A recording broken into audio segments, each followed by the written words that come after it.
ওপৰত যি এগ্ৰিকালচাৰৰ বিভিন্ন বিষয়ৰ ওপৰত আজি যিটো আলোচনা চক্ৰ ইয়াৰ পিছতে আমাৰ ভেলিডেটৰী সেশন হ'ব। আজি বিশেষভাৱে আপোনালোক সকলোৱে জানে যে বড়োলেণ্ডত দশকৰ পৰা দশক ধৰি অস্থিৰতা বিৰাজ কৰিছিলে। হত্যা হিংসা বিভিন্ন পৰিৱেশৰ মাজত আমি আছিলোঁ, কিন্তু লাহে লাহেকৈ আমাৰ মাজত পৰিৱৰ্তন আহিছে।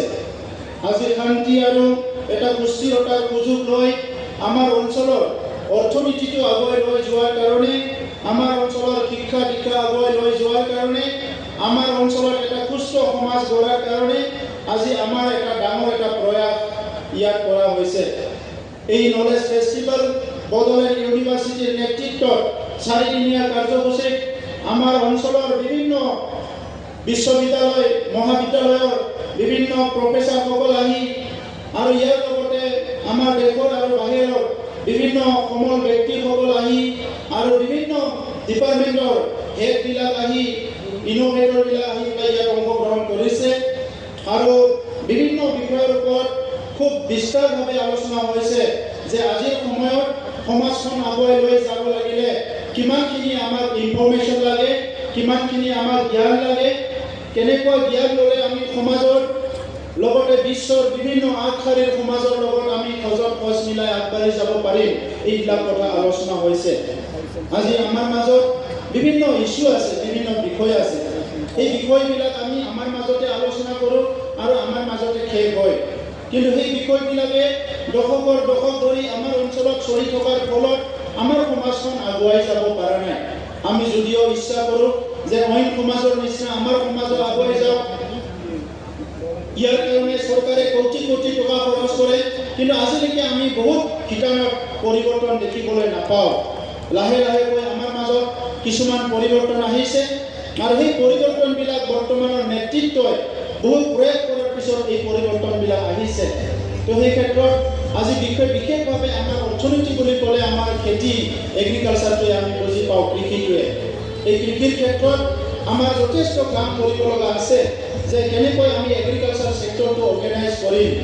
আমাৰ বড়োলেণ্ডৰ যিটো এগ্ৰিকালচাৰ ডিপাৰ্টমেণ্ট আছে, এই এগ্ৰিকালচাৰ ডিপাৰ্টমেণ্টৰ নেতৃত্বত আজি প্ৰায় 28,000 খেতিয়কৰ লগত আমাৰ বড়োলেণ্ডৰ কাউন্সিল চৰকাৰখনে কাম কৰা আৰম্ভ কৰিছে। ইয়াৰ বিভিন্ন খেতিয়কসকলক কেনেকৈ ট্ৰেইনিং দিয়া, কেনেকৈ ভাল বীজবিলাক প্ৰদান কৰা, সময়মতে কেনেকৈ খেতিয়কসকলক বিভিন্ন ট্ৰেইনিং আৰু বীজ দি পেলাই ইয়াৰ প্ৰডাকশ্যনটো বঢ়োৱা, ইয়াৰ লগে লগে কিছুমান চিলেক্টেড শস্যবিলাক আমাৰ তাত কেনেকৈ লগাব পাৰে যাৰ দ্বাৰা আমাৰ অৰ্থনীতি তেনেকুৱা টনকীয়া হ'ব পাৰে, তেনেকুৱা কথাবিলাক বহুত আলোচনা হোৱা হৈছে। কেভিকেবিলাক আমাৰ পাৰ্টনাৰ কৰি পেলাই কাম কৰাৰ কাৰণে আমাৰ বিভিন্ন প্ৰয়াস কৰা হৈছে। আমাৰ দেশৰে বিভিন্ন অনুষ্ঠান আছে কেন্দ্ৰীয় চৰকাৰৰ আৰু কেন্দ্ৰীয় চৰকাৰৰ আশে পাশে থাকি কাম কৰা এগ্ৰিকালচাৰ বিভাগবিলাক আছে, তেখেতসকলক আমি টাই আপ কৰিবলৈ গৈ আছোঁ। আজি লাইভলিহুড বুলি ক'লে আমাৰ যিটো উপাৰ্জনৰ যিটো পথ জীৱিকা, এইটো চাবলৈ গ'লে ৰুৰেল এৰিয়া আমাৰ ৰুৰেল ইকনমিটো আমি টনকীয়া কৰিব লাগিব। ইয়াৰ কাৰণে ভাৰত লাইভলিহুড মিছন বুলি ফাউণ্ডেশ্যন বুলি এটা সংগঠনে ভাৰতৰ বিভিন্ন ৰাজ্যত কাম কৰি আছে। তেখেতসকলকো আমন্ত্ৰণ কৰি আনি আমাৰ অঞ্চলত আজি এগ্ৰিকালচাৰৰ কামবিলাক আমি ৰুৰেল ডেভেলপমেণ্ট কামবিলাক আৰম্ভ কৰিবলৈ হাতত লৈছোঁ। এগ্ৰিকালচাৰ ক্ষেত্ৰত বিশেষভাৱে আমি ফ'কাছ দি পেলাই কি এলাইড ছেক্টৰ আছে এগ্ৰিকালচাৰৰ লগত সেইখিনিকো আগবাঢ়ি যাব বিচাৰিছোঁ। আজি অসমত কিছুমান ৰিভলিউচনাৰী কাম বৰ্তমান মুখ্যমন্ত্ৰী ডাঙৰীয়াৰ নেতৃত্বত আৰু কৃষিমন্ত্ৰী ডাঙৰীয়াৰ নেতৃত্বত হৈ আছে। ইয়াৰ ভিতৰত পেডি প্ৰকিউৰমেণ্ট যিটো অসমত কৰিলে ধান ক্ৰয় কৰা, এইটো আমি আগতে পাঞ্জাৱ হাৰিয়ানাৰ ক্ষেত্ৰত শুনিছিলোঁ, এতিয়া আমাৰ অঞ্চলত আৰম্ভ হৈছে। এই কামবিলাক এটা নতুন কাম যিয়ে নেকি আমাৰ অৰ্থনীতিটো বহুত আগুৱাই লৈ যাব, খেতিয়কসকলৰ বাৰ্ডেনটো কমাই দিব। এই কামবিলাক আজি আমি একচেপ্ট কৰিব লাগিব। এই মাত্ৰ নহয়, ডাবলিং ফাৰ্মাৰ ইনকাম যিটো মানে প্ৰধানমন্ত্ৰী নৰেন্দ্ৰ মোদী ডাঙৰীয়া দায়িত্ব লোৱাৰ পিছত এটা মিছন আগবঢ়াইছিলে, এই ডাবলিং ফাৰ্মাৰ ইনকামটো আমাৰ প্ৰত্যেকটো অঞ্চলত আমি এইটো ভালকৈ ইমপ্লিমেণ্ট কৰিব লাগিব। আৰু ইয়াৰ কাৰণে আমাক ভাল ট্ৰেইনিং লাগিব, আমাক ভাল শস্য লাগিব আৰু ভাল আমাক মাৰ্কেটিং নেটৱৰ্ক লাগিব। এতিয়া বিশ্বই অৰ্গেনিকৰ ফালে আগবাঢ়ি আছে। আমাৰ ইয়াতো বহুত বিদেশৰ মানুহ আহিছিলে যিসকলে অকল অৰ্গেনিকৰ কথা পাতি আছে।